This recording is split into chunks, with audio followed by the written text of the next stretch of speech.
नमो अरिहन्ताणं नमो सिद्धाणं नमो आयर्याणं नमो वज्रायाणं नमो सौवसाहूणम्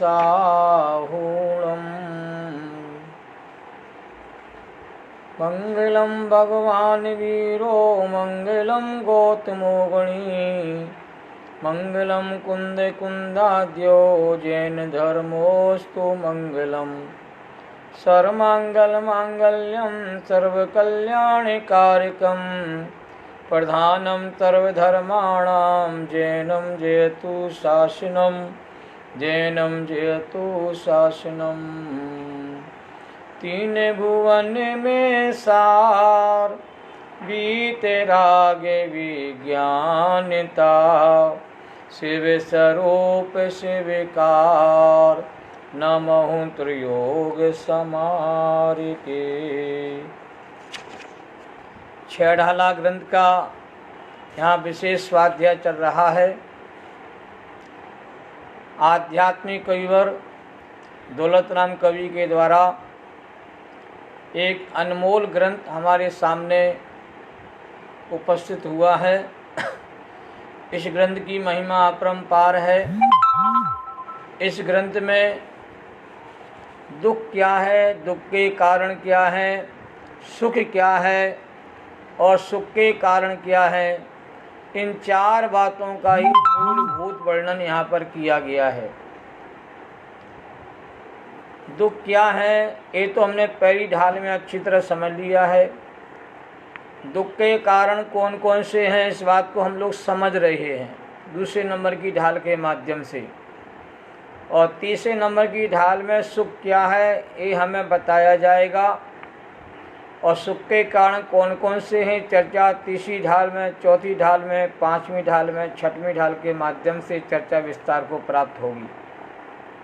अभी तो हम सब लोग दुख के कारणों को ही समझने का प्रयास कर रहे हैं। क्योंकि मैं दुखी तो हूँ परंतु पता ही नहीं चल पा रहा है कि मैं दुखी किससे हूँ।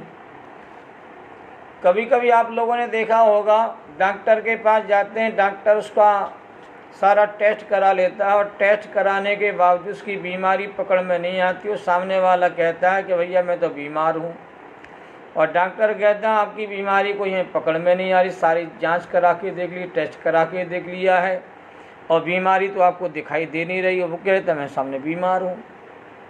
बिल्कुल हूबहू पोजीशन हमारी भी है कि सारे जगत के जीव दुखी हैं, आकुलता से पीड़ित हैं। कोई संसार में रह कर के सुखी है नहीं। लगता है ऐसा कि सामने वाला सुखी है और सामने वाले को लगता है कि सामने वाला सुखी है। न वो सुखी है न ये सुखी है, सारे दुखी है। अब दुख का कारण पता नहीं चल पा रहा है कि दुख का कारण असली में है क्या।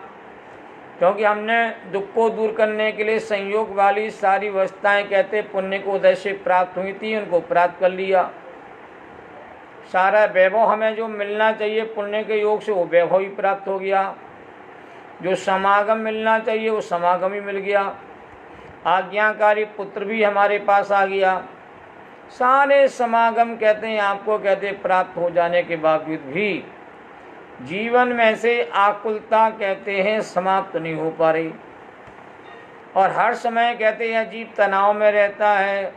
हर समय व्यक्ति कहते आकुल व्याकुल परिणाम में रहता है। खेद खिन्नता परिणाम में होती रहती है और यह बिल्कुल शांत सहज सुख का अनुभव नहीं कर पाता है। तो इसका कारण क्या हो सकता है? तो उस कारण की बड़ी गहराई के साथ मीमांसा हमारे दौलतराम कवि कर रहे हैं कि जिनको हम सब लोग दुख का कारण मान रहे हैं वो कोई भी असली में दुख का कारण है ही नहीं। दुख का कारण तो मोह रूपी कहते हैं मिथ्यात्व का परिणाम है। और मिथ्यात्व के परिणाम को मिथ्या दर्शन, मिथ्या ज्ञान, मिथ्या चात्र के रूप में कहा जा रहा है। और वह जो मिथ्या दर्शन, मिथ्या ज्ञान, मिथ्या चात्र है वो दो प्रकार का कहा जा रहा है। अगृहीत मिथ्या दर्शन, गृहीत मिथ्या दर्शन, अगृहीत मिथ्या ज्ञान और कहते गृहीत मिथ्या ज्ञान, अगृहीत मिथ्याचार और गृहीत मिथ्याचार। इस प्रकार से हम देखेंगे कि मिथ्या दर्शन, मिथ्या ज्ञान, मिथ्याचार के विस्तार से कहते हैं दो दो भेद हो जाने से 6 भेद हो जाते हैं। अभी तक हम लोगों ने दूसरी ढाल के माध्यम से अगृहीत मिथ्या दर्शन के स्वरूप को अच्छी तरह से समझा है कि जीवादि जो 7 प्रयोजनभूत पदार्थ हैं उनका विपरीत श्रद्धान करना ये अगृहीत मिथ्या दर्शन है। और सारे दुखों की जड़ सबसे बड़ी यही है। हम देखिए पेड़ को उखाड़ना चाहते हैं, आप डालियों को अलग कर दो, पत्तों को अलग कर दो, इससे कभी भी कहते हैं पेड़ कहते हैं जड़ से उखड़ने वाला नहीं है। पेड़ को उखाड़ने के लिए आपको उसकी जड़ के भीतर कहते हैं घुसना पड़ेगा और जहाँ जहाँ उसकी जड़ फैली हुई है उन सबको वहाँ से निकालना पड़ेगा, तब जा कर के पेड़ समूल पने से नाश को प्राप्त हो जाता है। ऐसी हमारी अंतर आत्मा में मिथ्या दर्शन, मिथ्या ज्ञान, मिथ्याचार की जड़ें फैली हुई हैं और जब तक ये मिथ्या की जड़ें हमारे भीतर उन जड़ों को समूल रूप में नष्ट नहीं करेंगी तब तक हमारा वास्तव में जो दुख है वह दुख हमारा दूर नहीं हो पाता है। कल हम लोगों ने ये विशेष चर्चा की थी कि मिथ्या दर्शन के साथ जो भी ज्ञान होता है उसी ज्ञान को यहाँ अगृहीत मिथ्या ज्ञान कहा गया है। पर अगृहीत मिथ्या ज्ञान के स्वरूप को दौलत राम कवि ने एक ही लाइन में कह दिया था। क्या कहा था? आपको ध्यान है पंक्ति क्या कहा था? ये कहा था कि या ही प्रतीत जुत कछुक ज्ञान सो दुखदायक अज्ञान जान। कि मिथ्या दर्शन के साथ अथवा मिथ्या प्रतीति के साथ जो भी हमें ज्ञान है, चाहे वो लौकिक ज्ञान हो, चाहे वो शास्त्र का ज्ञान हो, वो सारा ज्ञान मिथ्यात्व के सहित होने के कारण से वो सारा ज्ञान ही अज्ञान कहलाता है। जो अज्ञान है वो सुखदायक नहीं होता है, वह अज्ञान जीव के लिए महा दुखदायक है। ये बात कहते हैं दौलत राम कवि ने कही है। अज्ञान कुछ नहीं होता है, मिथ्यात्व के साथ जो भी ज्ञान है वही अज्ञान कहलाता है। सामान्यपने से कहा जाता है कि जो पदार्थ जिस स्वभाव को प्राप्त है उस पदार्थ का वही स्वभाव जानना उसका नाम ज्ञान कहलाता है। और जो पदार्थ जिस स्वभाव को, जिस स्वरूप को, लक्षण को प्राप्त है उस पदार्थ को उस स्वभाव से नहीं जानना, अन्य प्रकार से जान लेना, इसका नाम अज्ञान कहलाता है। यदि हम कम जानते हैं तो भी अज्ञान कहलाता है, ज़्यादा जान लेते हैं वस्तु के स्वभाव को तो भी अज्ञान हो जाता है, विपरीत जान लेते हैं तो भी अज्ञान हो जाता है। और पदार्थ का स्वभाव क्या है मैं नहीं जानता हूँ तो भी अज्ञान कहलाता है।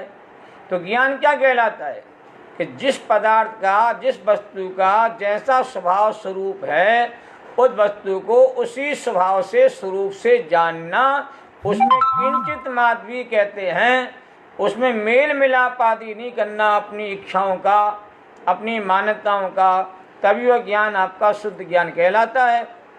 तो आचार्यों ने क्या कहा? पदार्थों का स्वभाव जैसा है वैसा आपको एक बार स्वीकार हो जावे, अर्थात आपको मिथ्यात्व का अभाव हो जावे, सम्यक दर्शन आपको प्रकट हो जावे।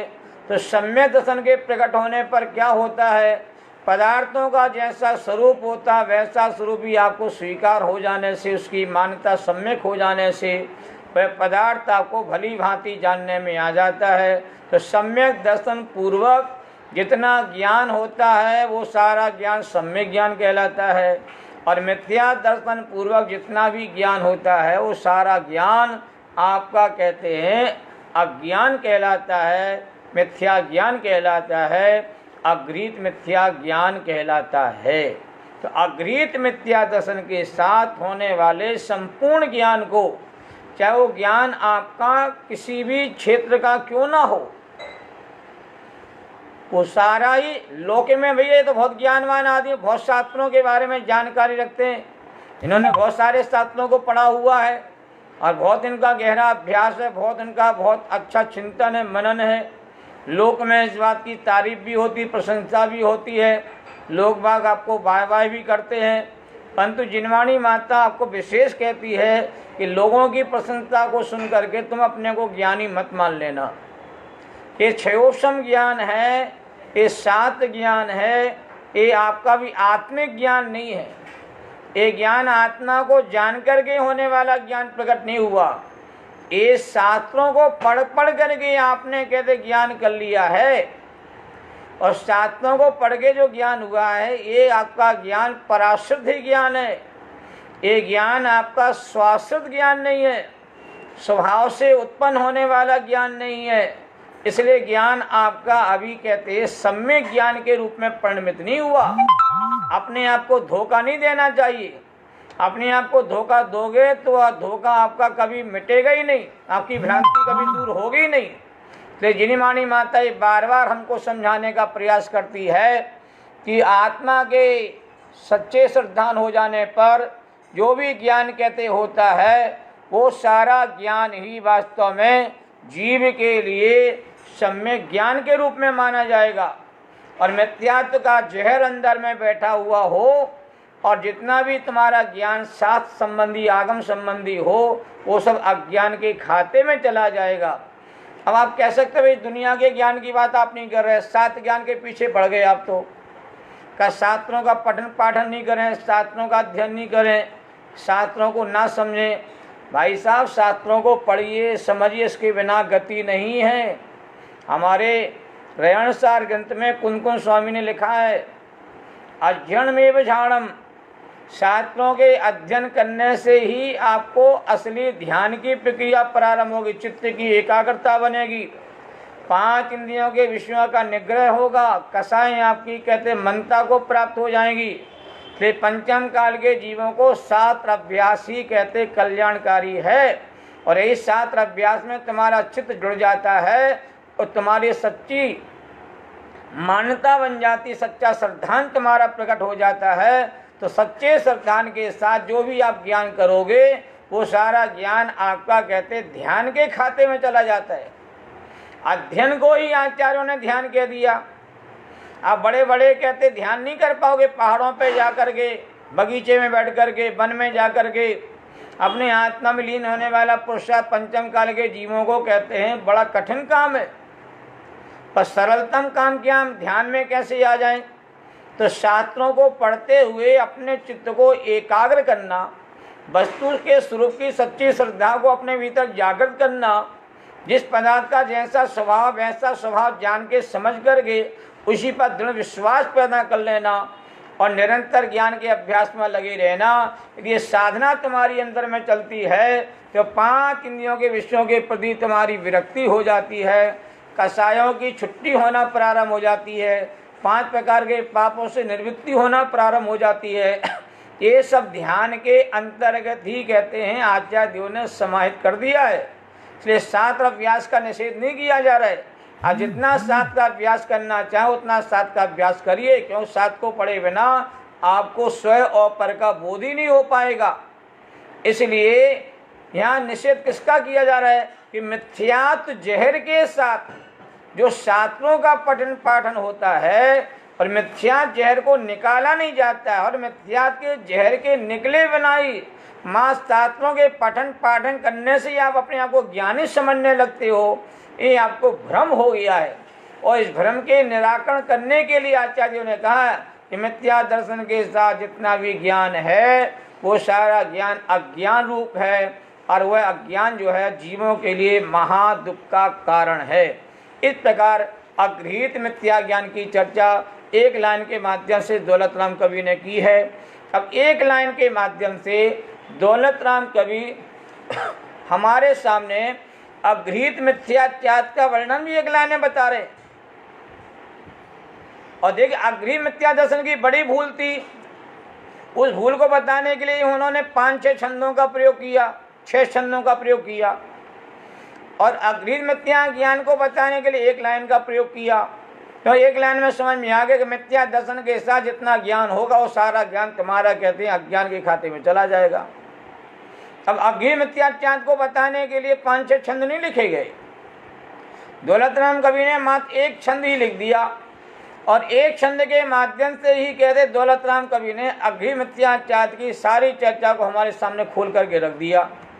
ये दौलत राम जी के बस की बात थी कि कम शब्दों में ज़्यादा से ज़्यादा गहरी से गहरी बात को बता देना, नपे तुले शब्दों के माध्यम से यथार्थ वस्तु के स्वरूप की पहचान करा देना एक कवि के वश की बात होती है। और दौलत राम कवि इस काम में कहते हैं बहुत ही उत्तम थे, कुशल थे। उन्होंने एक लाइन में अज्ञे मिथ्याचार का वर्णन किया। देखिए सुनिए, बड़ी मार्मिक पंक्तियां हैं। इन जोते विषयनि में जो प्रवत ताको जानो मिथ्याचरित यो मिथ्यात्वादि निसर्ग जे अवे जे गृहीत सुनिए सुते। अब देखिए 2 लाइनें हैं। एक लाइन में, ऊपर की लाइन में तो अज्ञे मिथ्याचार का वर्णन किया। क्या किया बताइए कि इन जुत विषयनि में जो प्रवृत्त, बात हम देखा जाए आधी लाइन में ही अज्ञे मिथ्याचार का वर्णन है। इन जुत माने क्या होता बताइए? इन माने क्या? अगृहीत मिथ्या दर्शन, अगृहीत मिथ्या ज्ञान के साथ जो 5 इंद्रियों के विषय भोगों में जो जीव की प्रवृत्ति होती है, जो असंयम रूप उसका कहते आचरण होता है, अवरति रूप कहते हैं आचरण उसका पाया जाता है। 5 इंद्रियों के विषय भोगों में जो तल्लीनता पाई जाती है, उन 5 इंद्रियों के विषयों में जो प्राणी रचे पचे हुए हैं, जिसमें सुख की मानता कर रहे हैं, सुख का अनुभव कर रहे हैं, वो मानता ही मिथ्या होने के कारण से और भोगों में सुख नहीं होने से और भोगों में सुख मानने की मानता का कहते पोषण करते हुए और भोगों का ही सेवन करना और भोगों में ही रचे पचे रहना, इसका नाम ही कहते हैं अगृहीत मिथ्याचार है। अब देखिए मैं थोड़े आपको सरलता से समझाना चाहता हूँ, जरा ध्यान से आप सब लोग सुनने का प्रयास करें कि अगृहीत मिथ्या दर्शन क्या है और अगृहीत मिथ्या ज्ञान क्या है और अगृहीत मिथ्याचार का तीनों में क्या अंतर है। आप एक उदाहरण के द्वारा समझ लो कि पर वस्तु को अपनी वस्तु मानना, इसका नाम है अगृहीत मिथ्या दर्शन।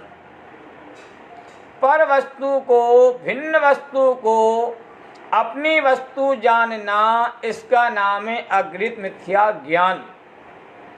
और पर वस्तु को, भिन्न वस्तु को अपनी वस्तु मान करके उसका निरंतर कहते हैं भोग करना, सेवन करना, इसका नाम कहलाता अगृहीत मिथ्याचार। एक में मान्यता विपरीत है, एक में जानना विपरीत है और एक में उसमें भोगों को भोगने का भाव होना ये विपरीत है। क्यों? पर में सुख नहीं है और सुख मान करके, सुख जान करके उसको भोगने का जो भाव होता है, तो भोगने पर वस्तु को, विषयों को भोगने का जो मिथ्या भाव है, उस भाव का नाम ही कहते हैं मिथ्याचार है। अब ये समझ में नहीं आया होगा, मैं एग्जाम्पल देता हूँ आपको, ध्यान दीजिए। एक नींबू है। अब एक नींबू को हमने नींबू नहीं जाना, उसे पुद्गल द्रव्य नहीं जाना और नींबू को हमने अपना मान लिया, तो नींबू को, पुद्गल द्रव्य को अपना द्रव्य मान लेना, इसका नाम कहलाता है अगृहीत मिथ्या दर्शन। और नींबू को पुद्गल ना जान करके नींबू को मैंने अपना जान लिया, तो नींबू को अपना जानना, इसका नाम हो गया अगृहीत मिथ्या ज्ञान। और नींबू को नींबू ना जान करके, नींबू को पुद्गल ना जान करके, ना मान करके उस नींबू के सेवन को तुम भोग करके उसका आनंद लेकर के उसका भोग करते रहते हो। मुझे विटामिन सी मिल गया है, मैं ताकतवर बन जाऊंगा, मैं बलिष्ठ बन जाऊंगा, इस प्रकार का जो नींबू को भोगने का तुम्हारे भीतर जो भाव हुआ है, उस भाव का नाम कहलाता अगृहीत मिथ्याचार। और भी उदाहरण देखिए, मकान पुद्गल द्रव्यों का पिंड है। अब मकान को अपना मकान मानना, यह है अगृहीत मिथ्या दर्शन। और मकान को अपना जानना, यह है अगृहीत मिथ्या ज्ञान। और मकान को अपना मान के, अपना जान करके मकान को भोगना, उसमें रह करके आनंद का अनुभव करना, उसमें खुशी मनाना, उसमें संतुष्ट होना, ये कौन सा भाव हो गया? ये हो गया अगृहीत मिथ्याचार। अब देखिए, विचार करिए जरा सा, मकान ना मिथ्या दर्शन है, ना मकान मिथ्या ज्ञान है, ना मकान मिथ्याचार। मकान तो मकान है। एक पौद्गलिक परमाणु के पिंड से एक ढांचा तैयार हो गया पुद्गल द्रव्य का। ये मकान का यथार्थ वास्तविक स्वरूप है। पर इस मकान के ढांचे को, पुद्गल पिंडों के जो समूह को आपने अपना मान लिया, चेतन आत्मा ने अपना मान लिया, ये मिथ्यात्व की भूल हो गई, ये मिथ्या दर्शन हो गया।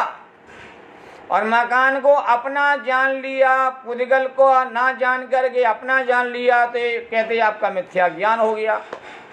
और मकान को तुमने कहते हैं अपना मान के, अपना जान करके उस मकान को मैं भोग रहा हूँ, उसमें सुख मान रहा हूँ, उसमें खुशी माना। देखो मेरा मकान बन गया है, 500 गज में बन गया है, छोटा बगीचा जी बना लिया है, 2 मंजिल का मकान बना लिया है, सारी सुविधाएं हो गई हैं, स्विमिंग पूल भी हो गया है, हमने योगा के लिए सारा एक पूरा हाल तैयार कर दिया है। अब तो मेरे सारे सुख कहते मुझे यहीं मिल जाएंगे। एक प्रसन्नता का अनुभव होना, मकान में रह करके, मकान के माध्यम से प्रसन्नता का अनुभव होना, उसको भोगने का भाव निरंतर होना, इसका नाम क्या है? इसका नाम है अगृहीत मिथ्याचारित्र। और यह प्राणी देखो मिथ्यात्व की भूल के साथ, मिथ्या ज्ञान के साथ 5 इंद्रियों के विषय भोगों में संतुष्ट हो रहा है, उसमें आनंदित हो रहा है, उसमें खुशियां मना रहा है। और ऐसा लगता है सारे सुख भगवान ने मुझे इसी भाव में दे दिए हैं। और भगवान की मेरे ऊपर बहुत बड़ी कृपा है, भगवान ने मेरा पूरा ध्यान रखा हुआ है। और मैं भगवान का ध्यान रखता हूँ, भगवान का मंदिर बना देता हूँ, पूजा की सामग्री दे देता हूँ, है वेदी बनवा दी मैंने, भगवान की मूर्ति को विराजमान करा दिया है, विधान मैंने करा दिया है। मैं भगवान का ध्यान रखता हूँ, भगवान मेरा ध्यान रखते हैं। इसलिए भगवान ने देखो सारा साधन मेरे लिए सुखी होने के उपलब्ध करा दिए हैं।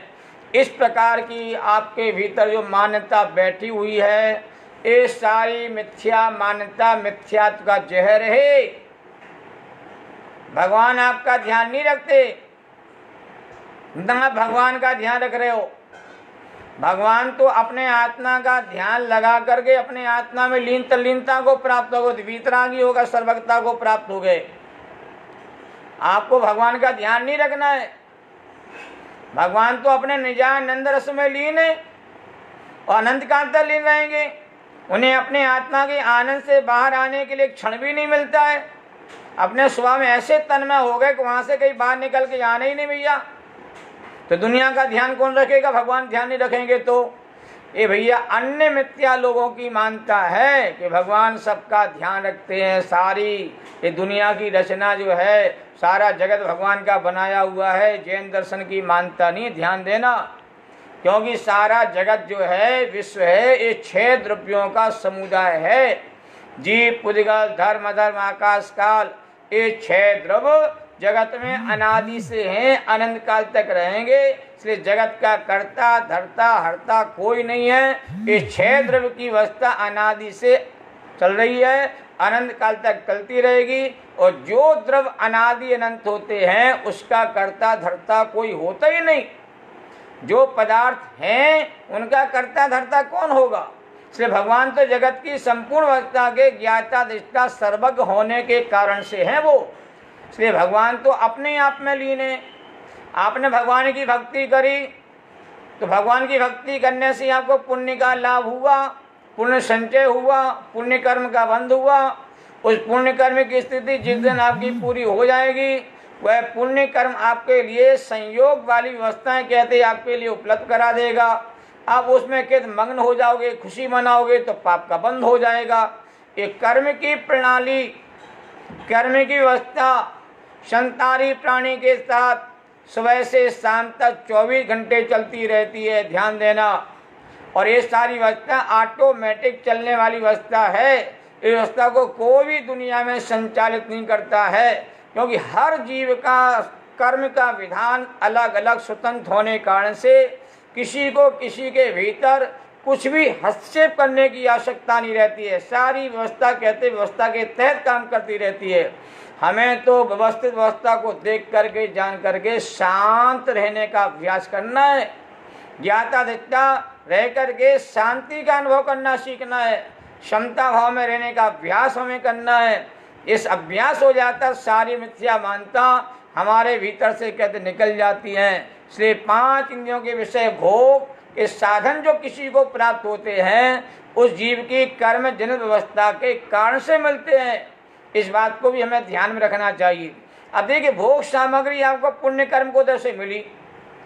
अब भोग सामग्री को भोग करके तुमने उसमें सुख मान लिया, आनंद मान लिया, तो आपने कौन सा जहर का सेवन कर लिया बताइए। भोग सामग्री तो पुण्य को उधर से आई थी, और भोग सामग्री में आपने आनंद सुख मान लिया, ये मिथ्यात्व के जहर का आपने सेवन कर लिया, क्योंकि वो सुख देने वाली नहीं है। एक तो जीवन यापन करने के मात्र साधन मात्र के लिए, और जो जीवन जीने के बहिरंग जीवन जीने के साधन हैं, उन साधनों को तुमने कहते आनंद सुख का हेतु मान लिया, और वो आनंद सुख के हेतु थे नहीं। तो ये जो आपकी मान्यता हुई है, ये मान्यता आपकी मिथ्या हो जाने से यहाँ मिथ्यात्व का जहर घुस गया है। और मिथ्यात्व के जहर से क्या हो गया, आप उसमें आनंद और सुख की अनुभूति करने लगे। भाई लड्डू खाने में कहते हैं आनंद आता है, खुशी मिलती है। रसगुल्ला खाने में आनंद मिलता है, खुशी मिलती है। खीर खाने में बहुत आनंद भैया आता है, बहुत प्रसन्नता का अनुभव होता है। जूस पीने में बहुत अच्छा लगता है, बताइए। हलवा खाने में बहुत ताकत मिल जाती है। ये आप लोगों ने ये 5 इंद्रियों के जो विषय भोग थे, इस शरीर के पोषक तत्व थे, और शरीर के पोषक तत्वों को जो पौद्गलिक तत्व हैं, उन तत्वों को आपने आनंद का सुख का हेतु मान लिया। ये आपकी मिथ्या की भूल हो गई। और जो पोषक तत्व थे किसको मिले बताइए, आत्मा को मिले कि शरीर को मिले बताइए। जितने पोषक तत्व होते हैं वो मिले तो शरीर को हैं, और शरीर ही बलिष्ठ हुआ है। और आवश्यकता से ज्यादा पोषक तत्वों का सेवन करोगे तो अवक्ष हो जाता वो। आपको मालूम होगा 5 प्रकार के अवक्ष होते हैं, और 5 प्रकार के अवक्षों में एक अवक्ष ऐसी भी कहा गया है, जो सेवन करने वाले पदार्थ हैं, भक्ष्य पदार्थ हैं, उन्हीं भक्ष्य पदार्थों को यदि आप एक्स्ट्रा सेवन कर लेते हो, जरूरत से ज़्यादा उनका सेवन कर लेते हो, तो वह अवक्ष की श्रेणी में आ जाता है। यदि आपने रसगुल्ला 10 रसगुल्ला खा लिए और शुद्ध तरीके से बनाए गए, 1 खा लोगे 2 खा लोगे, वो तो शरीर के लिए पोषक तत्व का काम करेगा।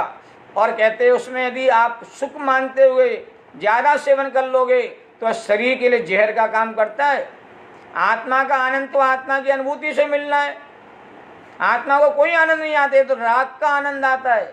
देखो, हर संसारी प्राणी ये मानता है कि रसगुल्ले से मुझे आनंद आया है। रसगुल्ला क्या बताइए, ये पुद्गल तत्व है कि चेतन तत्व बताइए। ये पुद्गल तत्व है, सब जानते हैं भैया। अब पुद्गल तत्व से यदि मुझे आनंद आता तो रसगुल्ला की मात्रा बढ़ाते जाओ। 2 से 4 कर लो, 4 से 6 कर लो, 6 से 8 कर लो, 10 कर लो, 12 कर लो, 14 कर लो, 16 कर लो, 20 कर लो भैया। तो रसगुल्ले से आनंद आ रहा है तो जितने ज़्यादा खाएंगे आनंद तो मेरा अनंत गुणा बढ़ता चला जाएगा।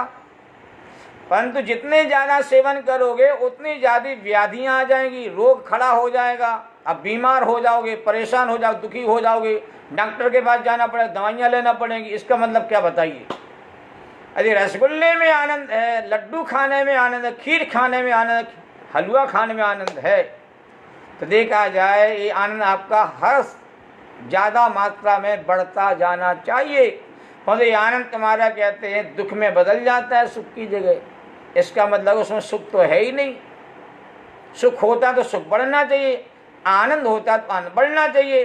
तो देखा जाए वास्तव में सुख किस में आया, राग की पूर्ति करता है, राग में आनंद मानता है तो राग का स्वाद, और मानता है वह विषय का स्वाद, लड्डू का स्वाद या रसगुल्ले का स्वाद। ये भ्रांति है, उसमें राग तुम्हारा जुड़ जाता है तो तुम्हें उसमें सुख की अनुभूति होने लगती है, राग से उसमें आनंद मानता है वो जीव। वास्तव में किसी पुद्गल द्रव्य में आनंद देने की शक्ति, सुख देने की शक्ति नहीं है। अच्छा विचार करो, आपके घर में किसी की गमी हो गई और आपको सूचना मिली और आपको थाली लगा के दी, खीर लगा के दी। अब खीर तो आप खा रहे हो, रसगुल्ला खा रहे हो, रंच माधवी रसगुल्ला खाते समय उसमें कहते सुख नजर नहीं आ रहा है, क्योंकि तुम्हारे भीतर कहते जिसकी गमी उसके प्रति तुम्हारा राग भाव था ना, मोह भाव था, उस तरफ तुम्हारा उपयोग चला गया, तो खीर का मीठा स्वाद आना आपको बंद हो गया।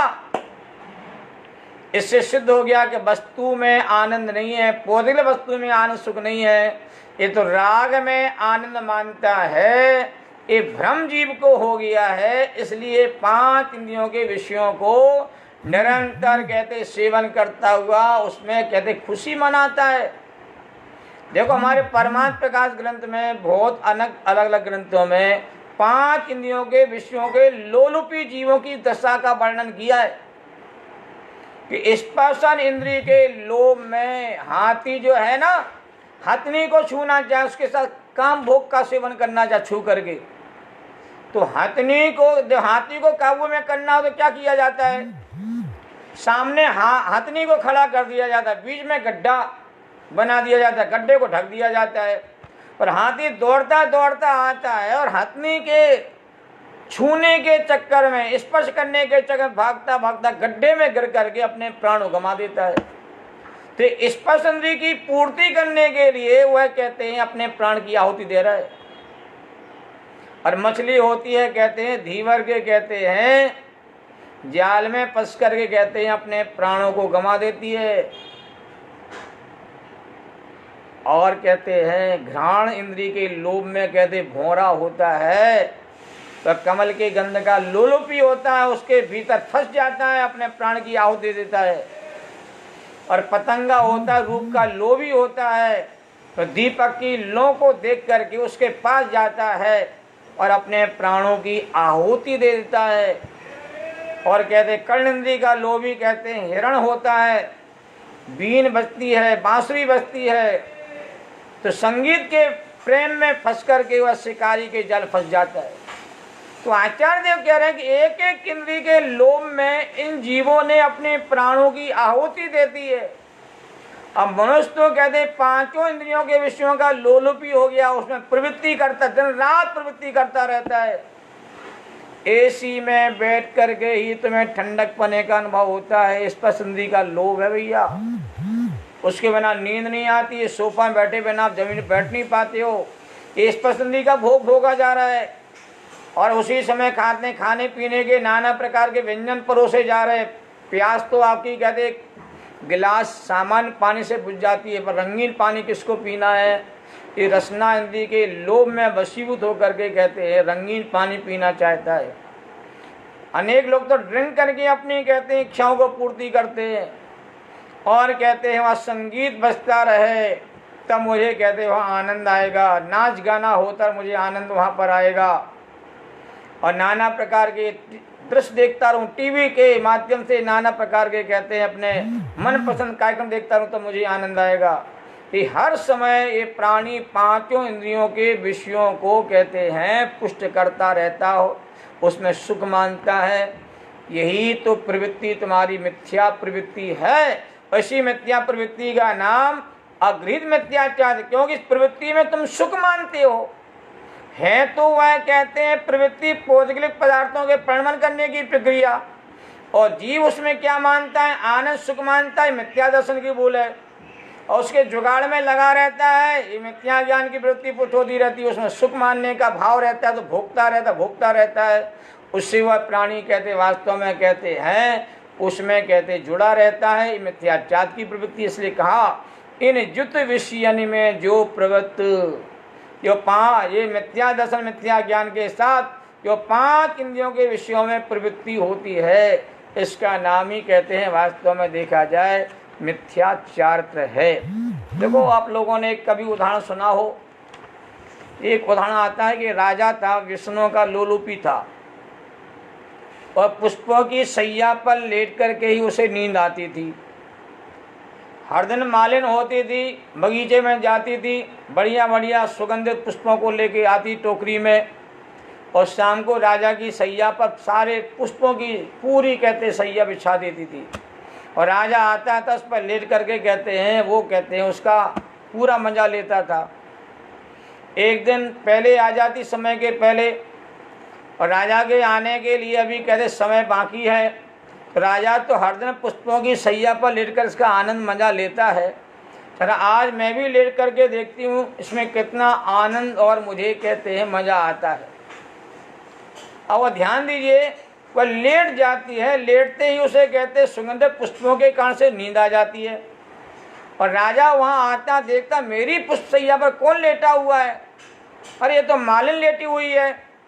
ऐसा देख के क्रोध का कहते हैं गुब्बारा फूट पड़ता है, वहीं चाबुक रखा हुआ था, और चाबुक से बार बार कहते कोड़े कहते मारता है, सैकड़ों कोड़े मारे, और जितनी बार कोड़े पड़ते थे वह मालिन कहते नींद तो उसकी खुल गई राजा के आते ही, और कोड़े पड़ना चाले उसमें कहते हंसती जावे, वो बार बार हंसे, तो राजा को भैया हंसी भी बर्दाश्त नहीं हुई, और क्रोध में आकर के कोड़े बरसाते चला गया।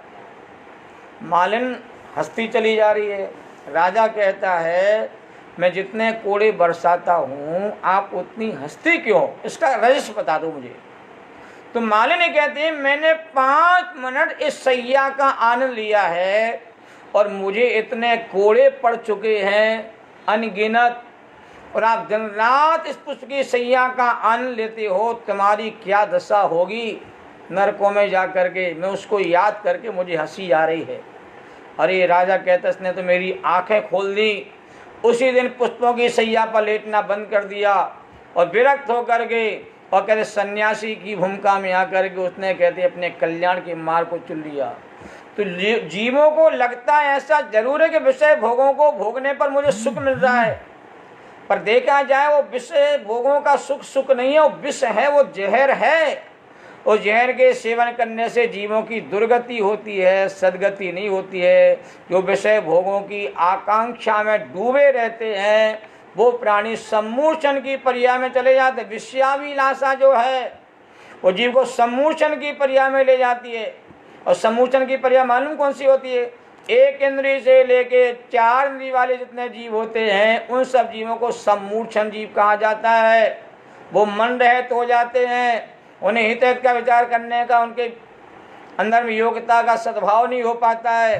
तो विषयों के सेवन करने से प्राणी निर्लज्ज भी हो जाता है, सम्मूर्छन पर्याय में चला जाता है, दुर्गति को प्राप्त हो जाता है। ऐसे महान दोषों को जान करके हमें 5 इंद्रियों के विषयों की प्रवृत्ति को घटाना चाहिए, कम करना चाहिए, तभी हम लोग अपने जीवन का कैसे सुधार कर सकते हैं। विषयों में आनंद दिखता है नहीं।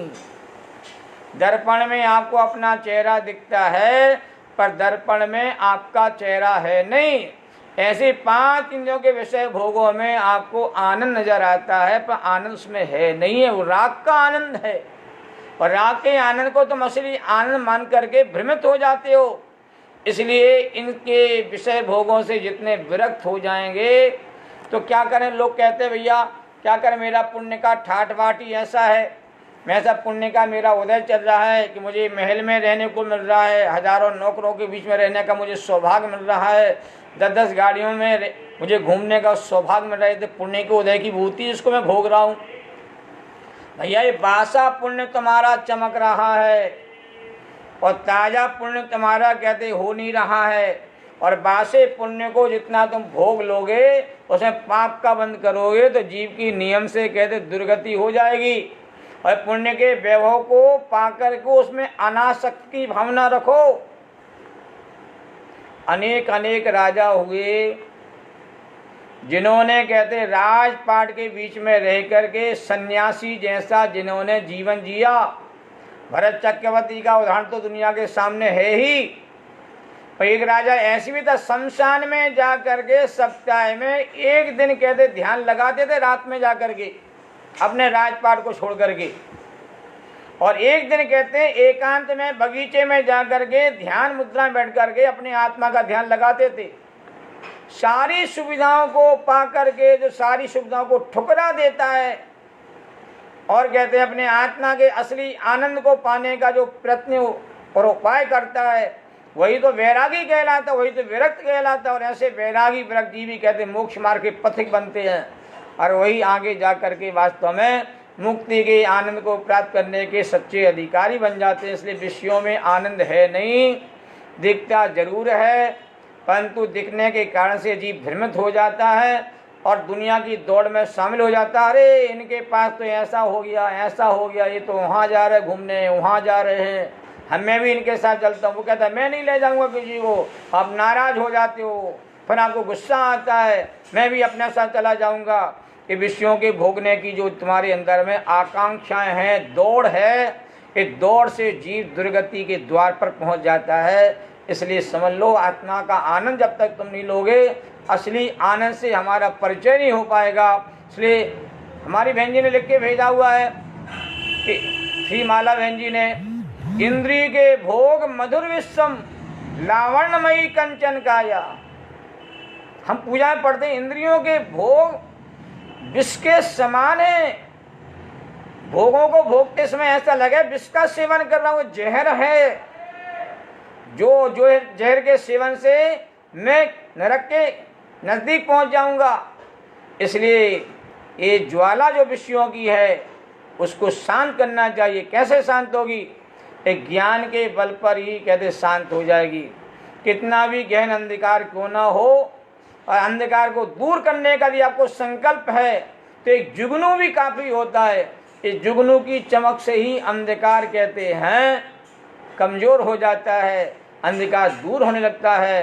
तो कितने भी हमारे सामने संयोग जिन सारी अवस्था क्यों ना खड़ी हुई हो, यदि थोड़ा सा आपके भीतर सच्चा ज्ञान हो जावे, आत्मज्ञान का उदय हो जावे, भेद विज्ञान का उदय हो जावे, सोए ऊपर की पहचान आपको यथार्थपने को प्राप्त हो जावे, तो इतने छोटे से ज्ञान के बल पर हमारा सारा मिथ्या अंधकार भाग जाएगा और हमारी आत्मा में ज्ञान की ज्योति अंदर से प्रकट हो जाएगी।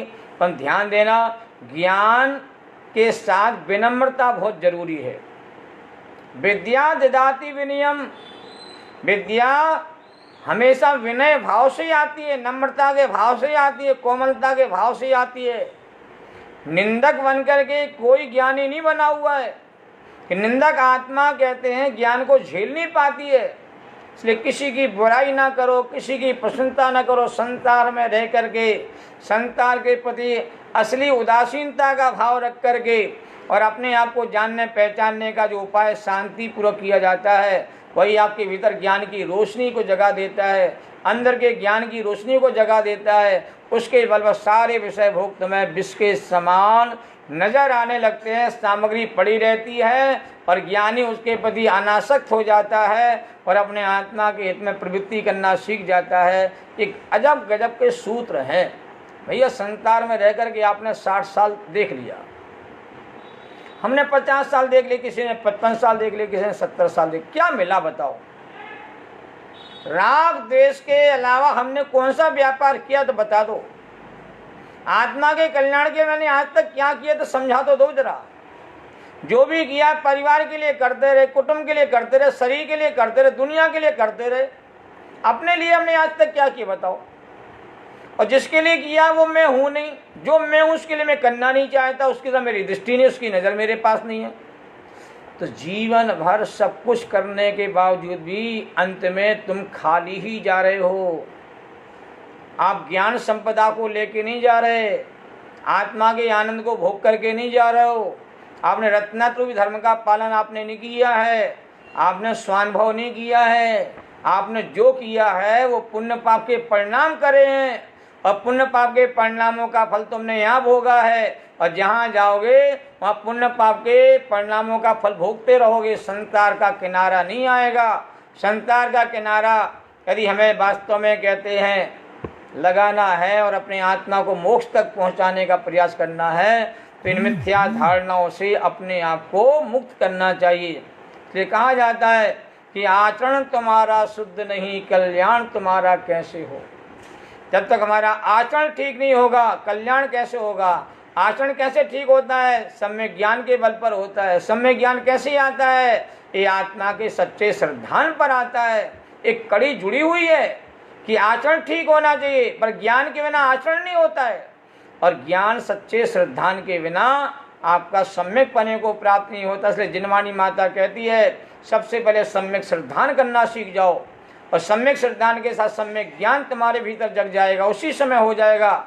और उसके साथ ही तुम्हारे भीतर कहते हैं सम्यक चात्र और यथार्थ आचरण की प्रक्रिया प्रारंभ हो जाएगी। और जब रत्नत्रय आपको आ जाएगा, प्रकट हो जाएगा, तो मोक्ष में जाने से आपको रोकने वाला जगत में कोई दूसरा नहीं है।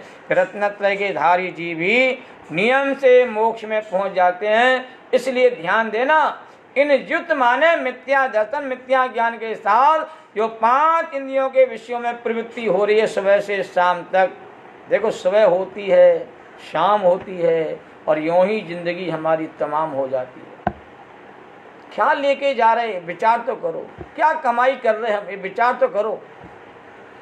जब हम एक बार फिरोजाबाद कहते, इस 1987 की बात है, 10 लक्षम पर मैं गया था। वहाँ शाम को 1500 2000 से ज़्यादा श्रोता सुनने आते थे। मेरी उस समय उम्र भी बहुत छोटी थी। वहाँ एक प्राचार्य महोदय भी आते सुनने के लिए। उन्होंने बहुत बड़ा मुक्तक सुनाया था, मैं आपको सुनाना चाहता हूँ कि अंबर उधर रंगीन सितारों से जड़ा है काल इधर व्याल सा मोह भाई खड़ा है। इस मोह भ्रमित जीव की परिणति तो देखिए, ये फिर भी सड़ी हुई जिंदगी जीने को अड़ा है। हम क्या करें? सड़ी हुई जिंदगी जीने के लिए अड़े हुए हैं। अरे ये रह गया, ये रह गया, ये खाना रह गया, ये यहाँ जाना है, यहाँ घूमना रह गया है। सारी दुनिया घूम के आ जाना, तुम्हें शांति मिलने वाली नहीं है। उड़ जहाज का पंछी फिर उड़ जहाज पर आवे। जहाज पे बैठा हुआ पंछी सोचता है कि मैं बाहर उड़ के आता हूँ, देख के आता हूँ, वहाँ शांति मिल जाएगी, पर कहीं भी रुकने का स्थान नहीं मिलता है। लौट करके उसी जहाज पर लौट के आना पड़ता है। अब सारी दुनिया घूम के आ जाना, सब जगह के चक्कर लगाना, सारे पुद्गल पदार्थों का भक्षण करके देख लेना, हर प्रकार के संयोगों को भोग लेना, परंतु आपको सुख कहीं मिलने वाला नहीं है। आपको सच्चा सुख मिलने वाला है अपने आत्मा की शरण में आने पर, अपनी आत्मा की अनुभूति करने पर, आत्मा के आनंद को चखने पर ही आपको असली सुख आएगा। इसके बिना सारा जो सुख जीवन का है वो सारा नकली है। नकली सुख को असली मानोगे तो भैया भ्रमित हो जाओगे। डालडा को घी मान लोगे तो घी का स्वाद तुम्हें चखने कभी मिलेगा ही नहीं। हम आज तक क्या बासी रोटी खाने में ही कहते हैं आनंद मान रहे हैं भैया, और आज तक तुमने ताजी रोटी खाई कहाँ है?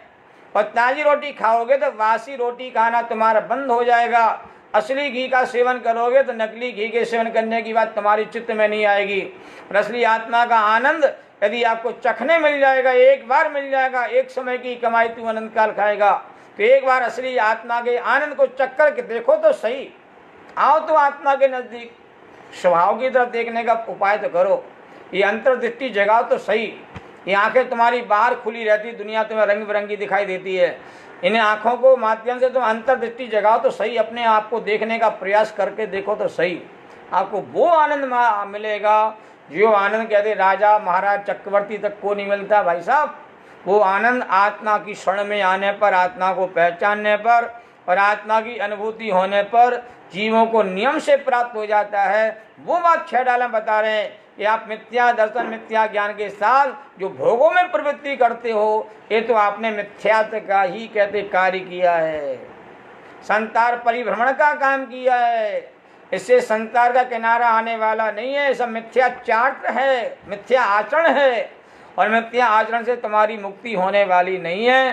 तो दौलत राम जी कभी आगे जाकर के हमें और सही ज्ञान देने वाले हैं। कभी तो हमने अगृहीत मिथ्या दर्शन, अगृहीत मिथ्या ज्ञान, मिथ्याचार की भूल को बताया है। अब नीचे क्या कहते हैं, यो मिथ्यात्वादि निसर्ग जी है। निसर्ग माने क्या होता मालूम, स्वभाव से उत्पन्न हो उसको निसर्ग कहा जाता है। 2 प्रकार की प्रतिभाएं होती दुनिया में, एक नैसर्गिक प्रतिभा होती है और एक उपदेश आदि को ग्रहण करके पत्नी आदि के माध्यम से, अभ्यास आदि के माध्यम से अपने भीतर कहते योग्यताओं को जगाया जाता है। तो निसर्ग माने क्या, जो स्वभाव से ही हो। हमारे यहाँ देखिए सम्यक दर्शन भी 2 प्रकार का कहा गया, आप लोगों ने तत्वासुत कहीं पढ़ा हो। एक निसर्गत सम्यक दर्शन और एक होता है अधिगमत सम्यक दर्शन। सम्यक दर्शन तो एक ही प्रकार का है तत्वाश्रद्धान के रूप में, और ऐसा सम्यक दर्शन की जो उपलब्धि हो, प्राप्ति हो, उत्पत्ति हो, 2 प्रकार से कही जाती है, निसर्गत रूप में, अधिगमत रूप में। और इस भाव में आपको देवसात गुरु का कोई उपदेश नहीं मिला, और देवसात गुरु के उपदेश के बिना ही आपको तत्वों का श्रद्धान आपके भीतर कहते जागृत हो गया, प्रकट हो गया, आत्मरुचि आपको प्रकट हो गई, तो कहते सम्यक दर्शन का नाम कहलाता निसर्गज। तो पूर्व जन्म के संस्कार, पूर्व जन्म की देवता गुरु की देशना वर्तमान काल में कहते आपको कहते हैं याद आ गई, उसके बल पर आप तत्व के श्रद्धानी हो गए, आत्मा के श्रद्धानी हो गए, पर निसर्गज नाम का सम्यक दर्शन है। और यहाँ आकर के आपने वीतराग देवसात गुरु के निकट जाकर के आपने वस्तु अवस्था को समझा, तत्व की अवस्था को समझा, स्वयं पर का आपने यथार्थ ज्ञान किया, फिर आपको तत्व का श्रद्धान हो गया, तत्व की रुचि प्रकट हो गई और आत्म रुचि आपको प्रकट हो गई। उस सम्यक दर्शन का नाम कहलाता अधिगमज। इसी प्रकार मिथ्या दर्शन, मिथ्या ज्ञान, मिथ्याचार भी 2 प्रकार के भैया। क्या पुराने भाव के पुराने जो संस्कार मिथ्या चले आ रहे थे, वो संस्कार तुम्हारे इस भाव में भी काम करने लगे। यह निसर्गज आपका मिथ्या दर्शन, निसर्गज मिथ्या ज्ञान, मिथ्याचार। किसी ने आपको सिखाया नहीं कि मकान आपका है, पर मकान में रह करके मकान मेरा हो गया। किसी ने कहा नहीं शरीर तुम्हारा है, पर शरीर में रहता हूँ, शरीर को मैं अपना मान लेता हूँ। किसी ने कहा नहीं धन में सुख है, पर धन में सुख मान लेता है। ये मिथ्या संस्कार आपका अनादि काल से चला आ रहा है, इस भाव में भी कहते हैं काम करता रहा। इसका नाम निसर्गज आपका मिथ्यात्व।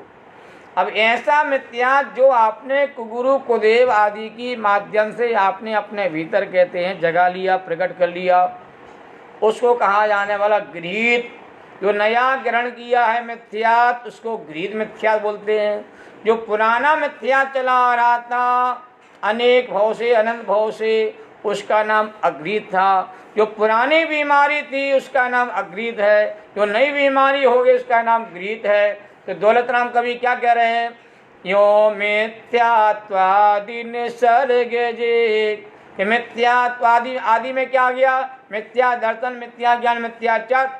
ये निसर्गज का वर्णन हो गया है, अगृहीत का वर्णन हो गया है।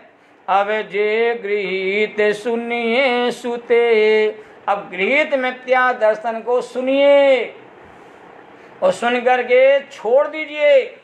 तो पहले छंद में क्या कहा था,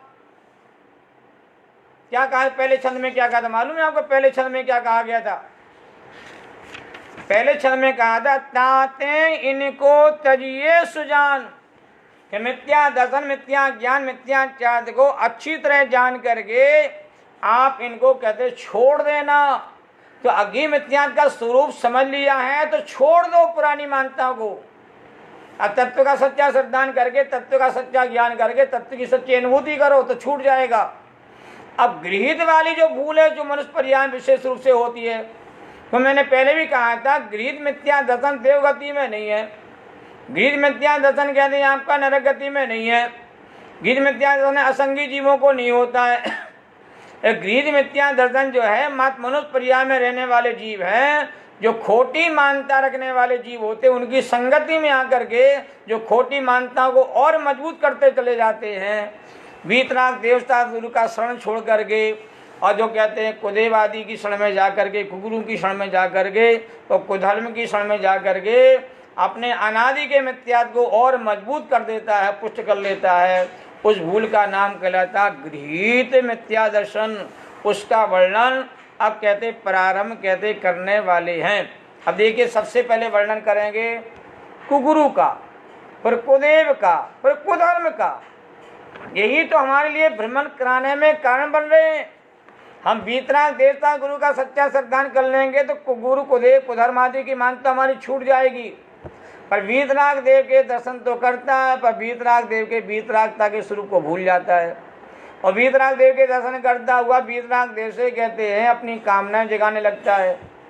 भगवान मेरा एक काम रह गया है, अभी तक मेरे सारे काम आपके माध्यम से पूरे हो गए हैं, एक काम रह गया, भगवान इसको ही पूरा कर दो, मैं आपकी भक्ति दूनी कर दूंगा। भगवान को रिश्वत दे करके अपने काम कराने वाले लोग वीतराग देव को ये सरागी बना देते हैं, रागी बना देते हैं। वीतरागी को सरागी मान लेना, ये तुम्हारी मिथ्या मान्यता हो गई, खोटी मान्यता पुष्ट हो गई है। इसलिए हमें वीतराग देव, वीतराग गुरु और वीतराग देव की वाणी, ये तीनों ही आपके लिए मोक्ष मार्ग का रास्ता दिखाने में निमित्त हैं, कारण हैं, कल्याणकारी हैं। इसलिए इनके प्रति सदा नतमस्तक रहना। और जो वीतराग देवता गुरु से भिन्न है और जगत में उनकी मान्यता भले देव के रूप में हो या गुरु के रूप में क्यों ना हो, उनके प्रति साधर्मी भाव रखने में कोई आपत्ति नहीं है। आत्मा को आत्मा जाने कोई आपत्ति नहीं, परंतु आत्मा वह मिथ्यात्व वाली आत्मा है। उस आत्मा को यदि मैं अंतरात्मा वाली आत्मा मानूंगा तो मेरी कहते गृह मिथ्यात्व की भूल खड़ी हो जाएगी। इसलिए पहचान कराने के लिए बहुत मार्मिक छंद आ रहे हैं। ये वर्तमान काल में जो हमारी मिथ्या धारणा और मजबूत होती जा रही हैं, उस मिथ्या मान्यता को कहते बताने के लिए यहाँ दौलत राम कवि ने बड़ा मार्मिक छंद लिखा हुआ। देखिए, जो कुगुरु कुदेव कुधर्म सेव पोसे चिर दर्शन मोह अंतर रागादि की धरे जे बाहर धन अंबर ते सने नारे कुलिंग लई मात भाव ते कुगुरु जन्म जले उपल नाव। ये मार्मिक पंक्तियां हैं जो समझने योग्य है। सारा संसार का जगत 90-95% सारे जैनी वीतराग देवता गुरु के पास आकर के भी इनके प्रति सच्ची आस्था नहीं रखते हैं। और इनके साथ साथ कहते हैं अन्य जो कुगुरु आदि हैं, कुदेव आदि हैं, जो सरागी, उनकी मान्यता भी साथ साथ पुष्ट करते रहते हैं, तो वह मिथ्यात्व वाला पाप संचित करते हैं। ऐसे जीव सदगति को प्राप्त नहीं हो पाते हैं। उस बात को बताने के लिए दौलत राम कवि कह रहे हैं, जो कुगुरु कुदेव कुधर्म जो इनका सेवन करता है, इनकी मान्यता को पुष्ट करता है, वो पोषे, किसका पोषण कर रहा है? चिर दर्शन मोह, जो अनादिकाल का मोह चला आ रहा है मिथ्यात्व वाला, उस मोह का ही पोषण करता है। भाई दीवाल कहते हैं गिर गई, पर हमने दीवाल को कहते हैं और उसे मजबूत बना दिया। तो तत्व की चर्चा सुनी, जिनवाणी सुनी, भगवान के पास आए, थोड़ा मिथ्यात्व तुम्हारा कमजोर हुआ, पर कुदेवादी के पास जाकर के तुमने पुनः मिथ्यात्व का पोषण करके उस मोह की दीवार को और मजबूत बना दिया। तो कुगुरु कुदेव कुधर्म इनकी सेवा करने से, मैं कल आपको बहुत अच्छा खुलासा करूंगा, कल का विषय बहुत समझने लायक है। हमारे कमल बाबू आए पलवल वाले, मैं इनको विशेष रूप से कहते बहुत स्नेह करता हूँ, ये हमें बहुत स्नेह करते हैं और इनके प्रति मेरा बहुत वात्सल भाव रहता है। मैं इनसे कहना था कल सुबह से बिल्कुल शुरू से सुने पूरा विषय, इनके लिए उपयोगी विषय है कि कुगुरु कौन है। दुनिया में कुगुरु नाम का कोई होता ही नहीं, कोई कुदेव दुनिया में है ही नहीं, कोई कुधर्म होता ही नहीं। तो कुगुरु किसका नाम है और कुदेव किसका नाम है, कुधर्म किसका नाम है, ये सारी बात समझने योग्य है। और मैं इसको बहुत विस्तार वाला विषय इसलिए अभी मैं इसको विस्तार से देना नहीं चाहता हूँ, कल इसकी चर्चा विस्तार से करूँगा। तो कुगुरु, कुदेव, कुधर्म, इनकी मानता का पोषण करने वाला जीव कुगति में ही जाता है, खोटी गति में जाता है, क्योंकि मिथ्यात्व का पोषण कर रहा है। वह जीव सदगति को अतः आत्म कल्याण की प्रक्रिया को प्राप्त नहीं कर सकता है। तो जो हमारी मिथ्या भ्रांतियां हैं उनको निकालिए और सच्चा श्रद्धान करो। जीवन में कोई किसी को कुछ देता ही नहीं भैया, जो कुछ मिलता है तुम्हारे पुण्य कर्म को उदय से मिलता है। मुझे बता, बैंक में जाओगे तो जो रुपया आपका जमा होगा वही तो निकाल पाओगे भैया। आपका रुपया बैंक में जमा है ही नहीं, अकाउंट में है ही नहीं, हम निकालने भैया मैं चेक लेके आया हूँ 5 करोड़ का मेरा चेक है, बताओ मेरा पास करो। क्या मेरा अकाउंट खुला हुआ आपके यहाँ? भाई साहब अकाउंट भले तुम्हारा खुला हुआ हो पर तुम उसमें रुपया तो है नहीं ना, तो निकालो कहाँ से? तो आपके जीवन में पुण्य कर्म संचित होगा तो पुण्य कर्म को वैसे ही आपके जीवन के काम सफल होंगे। और आपका पुण्य है ही नहीं तो दुनिया में कोई आपके पुण्य को बढ़ाने की ताकत नहीं रख सकता है। इस बात को समझने के लिए मैं बहुत अच्छी चर्चा कल करूंगा, उसको सुनने के लिए सब तैयार रहिए। आज अपनी चर्चा नहीं पूर्ण करने की कोशिश करता हूँ। कुगुरु, कुदेव, कुधर्म की सेवा करने वाले प्राणी संसार मार्ग का ही पोषण करते हैं, मिथ्यात्व का पोषण करते हैं। और मिथ्यात्व जहर ही नहीं महाजहर है। इस जहर से हमें कहते मुक्त होने के लिए हमें ज्ञानामृत का पान करना पड़ेगा। इसलिए बार बार कहता हूँ, ज्ञान जगाओ, मोह भगाओ और ज्ञानामृत का रसपान करो। यही आपके लिए एकमात्र रास्ता है सुखी होने का।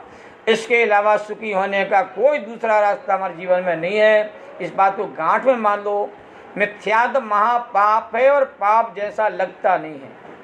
यही मिथ्या भ्रांति हमारे भीतर हो रही है। तो दौलत राम जी खोज खोज करके मिथ्यात्व को निकाले। ये मिथ्यात्व है, ये मिथ्या धारण, इसको निकालो, इसको छोड़ो, तभी तुम्हारा कहते सच्चा रास्ता तुम्हारे भीतर प्रकट होगा। तो कुगुरु, कुदेव, कुधर्म की सेवा करने वाले जीव अनादिकाल का जो मिथ्यात्व भाव बैठा हुआ है अघृत वाला, उसको ही मजबूत करता है, उसको ही कहते सहारा देता है। इसलिए मानता भी छोड़ दीजिए।